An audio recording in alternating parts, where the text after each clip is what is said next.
Apandacho mtu ndicho avunacho. Walinena kitu gani? Unakopitia ni matokeo ya neno la mtu.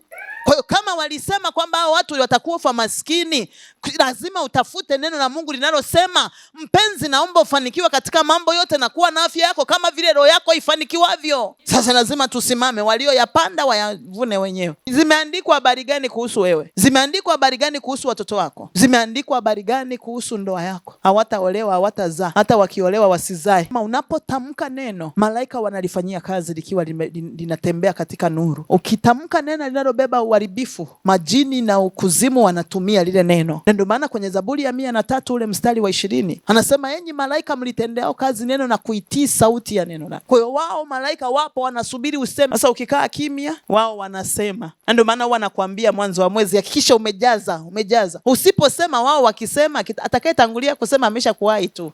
Tunakumbuka kwenye kitabu cha Danieli sura ya 10 na mstari wa 12.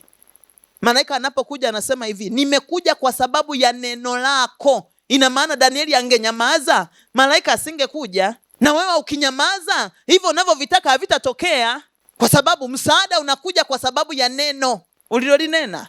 Unaponyamaza usitarajie chochote.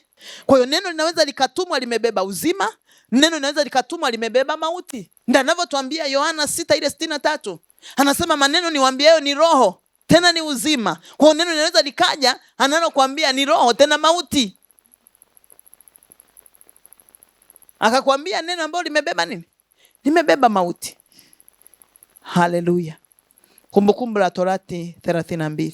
Kumbukumbu la Torati 32 na kusomea kuanzia mstari wa kwanza na mstari wa pili. Utasoma tu huko kwa wakati wako mwingine. Anasema, sikilizeni enyi mbingu nami nitanena, na nchi isikie maneno ya kinywa changu. Mbingu zisikie maneno ya nani? Kwa hiyo lisipokuwepo neno lako, kuna mwingine anayenena na litasikilizwa. Mbingu na nchi zitasikia hilo neno la huyo mtu. Kwa lazima hakikisha na wewe neno la kwako lipo, kwa sababu wewe hautajinenea mabaya. Wakati wengine wanasema ufe, wewe utanena uzima. Amen. Mstari wa pili anasema, mafundisho yangu yatadondoka kama mvua, maneno yangu yatatonatona kama umande, kama manyunyu juu ya majani mabichi, kama matone ya mvua juu ya mimea. Ina maana neno ninalolinena ni kama nafundisha, naelekeza. Ndio maana kuambiaga sema kwa ajili ya siku. Unaisemesha siku, unasema vitu unavyotaka kuviona vinatokea ndani ya siku. Ndio maana yatatonatona, yani ndio vitokee vile ambavyo wewe unaviachilia. Usipoachilia, kuzimu itaachilia tu. Haleluya. Wewe usipoachilia neno, kuzimu itaachilia neno, na hilo neno ndio litakalotubeba. Kuna siku moja kijana anatuambia alichokutana nacho. Akasema alikutana na mtu hapo, akamuuliza, una undugu gani na humu kwenye nyumba? Akaambia, kwa nini? Akasema, nimekuona kama mara 3 unatokea kwenye ile geti. Humu ndani wanafanyaga nini? Akaambia, kuna shida gani? Anasema, kuna vitu vinafanyika humu ndani, vinavyofanyika vinaniumiza mimi. Kumbuka tunaomba kwa ajili ya malango ya mtaa. Tunaituma damu ya Yesu kwenye malango yao. Tunatuma damu ya Yesu kwenye paji zao za nyuso. Zikienda inakung'uta vizuri. Ukiwa na matakataka yako utapigwa sawa sawa. Haleluya. Sasa nikiona damu nitapita juu. Na damu ndio ilienda kuihukumu miungu ya Misri. Sasa tunapoisema tunaiachilia damu ya Yesu kwenye malango ya mitaa, inaanza kufanya hukumu. Kama inafanya hukumu, unakuta wewe ndio kama madhabahu kenyewe, sasa unabaraswa. Haleluya. Haleluya. Haleluya. Kwa hiyo hakikisha unajifunza kusema. Maneno yako ni maelekezo. Amen. Ndio maana anasema Mithali 6:2 anasema, umetengwa kwa maneno ya kinywa chako. Wewe kwenye kinywa chako unanena kitu gani? Unasema nini? Unasema kufeli? Sema mimi siwezi. Hautakaa uweze. Hautakaa ufanye nini? Lakini ukiona kwamba mimi nayaweza mambo yote katika yeye anitiaye nguvu. Hatufanyi hivi vitu kwa sababu tunajua sana. Tunafanya kwa sababu yeye anayetutia nguvu. Haleluya. Mwanzo 41 ule mstari wa 39 mpaka mstari wa 41. Mwanzo 41 mstari wa 39 mpaka 41. Neno la Mungu linasema hivi: Farao akamwambia Yusufu, kwa kuwa Mungu amekufahamisha hayo yote, hapana mwenye akili na hekima kama wewe. Basi wewe utakuwa juu ya nyumba yangu, na kwa neno lako watu wangu watatawaliwa. Naomba tusome tu kama tunaweza kusoma. Wewe utakuwa juu ya nyumba yangu. Atakuwa juu ya nini? Na kwa neno lako watu wangu watatawaliwa. Katika kiti cha enzi tu nitakuwa mkuu kuliko wewe. Nimekuweka wewe ndio utasimamia nyumba yangu. Na kwa neno lako wewe watu wangu watatawaliwa. Naomba nikuulize swali. Wewe unavyojiona unatawaliwa kwa neno la nani? Mko hivyo mlivyo kwa sababu ya neno la nani? Okay. Alisema hivi, hamtakaa muone mkono wa mkwe, na maana hamtakiwi kuolewa.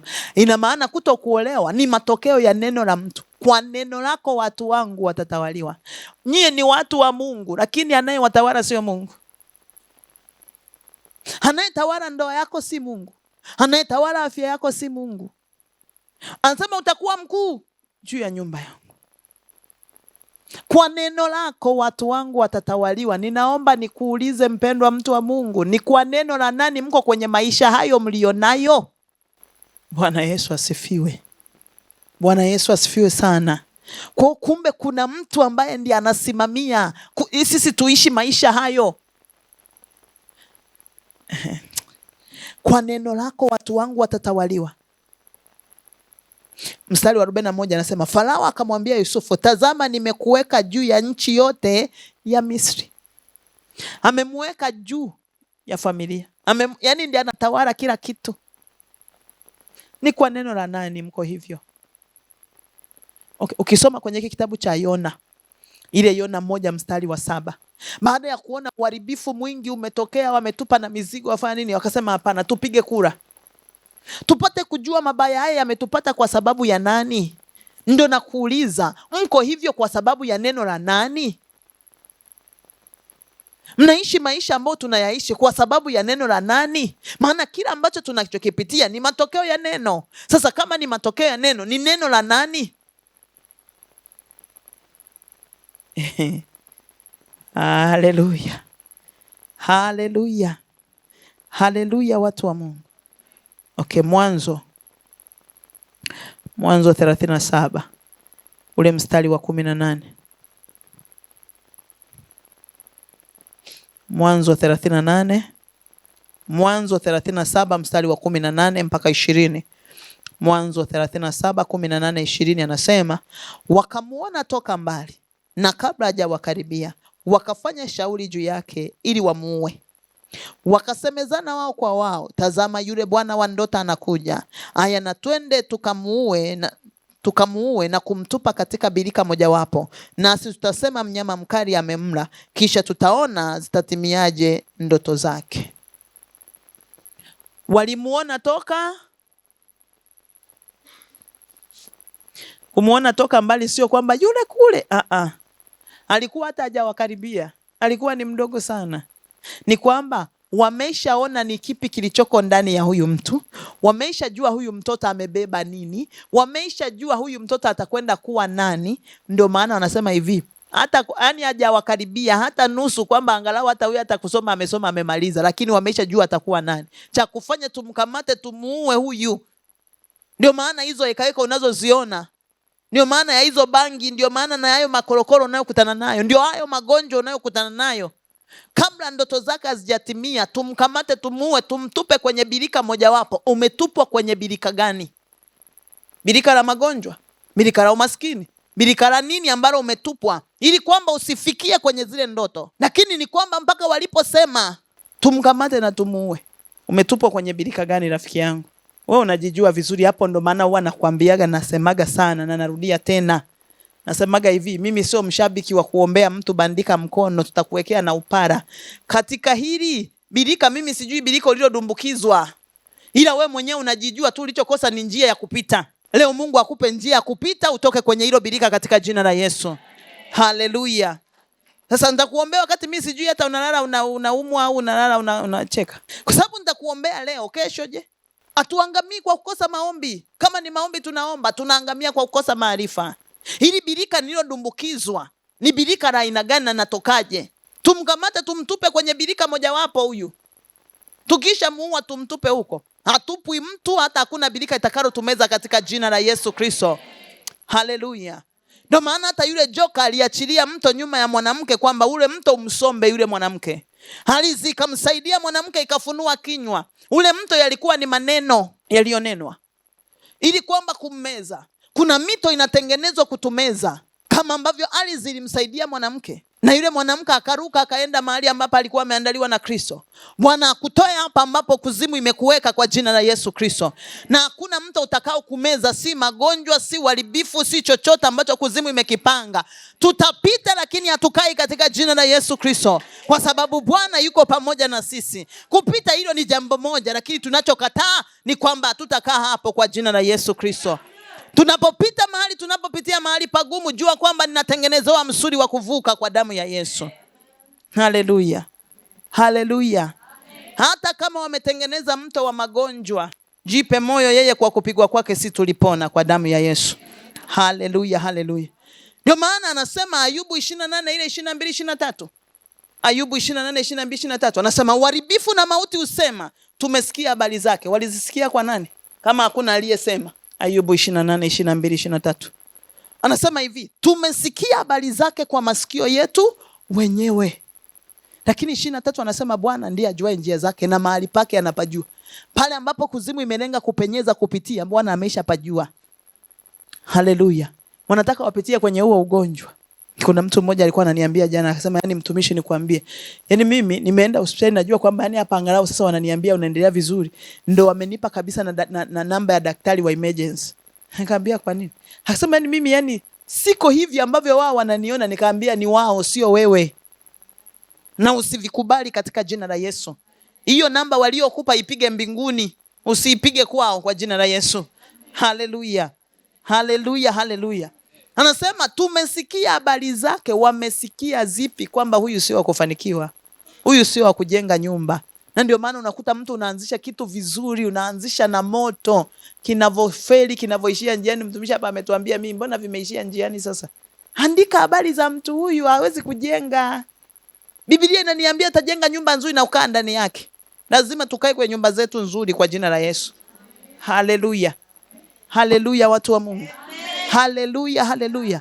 Wamesikia habari zipi za kwako walizozisema? Ni wameandika kitu gani walichokisema? Angalia kwenye kitabu cha Ezekiel 21. Andika 21 mpaka mstari wa 27, ila mimi sitasoma yote. Wewe kwa muda wako soma. Neno la Mungu linasema Ezekiel 21 mstari wa 21 inasema, maana mfalme wa Babeli amesimama penye njia panda, penye kichwa cha njia hizo mbili, ili atumie uganga, akitikisa mishale huku na huku na kuzitazama terafi na kuitazama terafi na kuyatazama maini, na kuuliza terafi na kuyatazama maini. Katika mkono wake wa kuume alikuwa na kura Yerusalemu, kuviweka vyombo vya kubomolea na kufumbua kinywa katika machinjo. Anafumbua kinywa katika, hakuna atakaye kwenda kwenye madhabahu za kuzimu akakusemea maneno mazuri. Hayupo hata siku moja. Wao wanasema vitu vya kufa, vya kuharibu, yani vya kuleta madhara. Ndivyo vinavyosemwa huko. Wewe tu ndio unaombaga kistaarabu sana kuliko Mtakatifu Cecilia.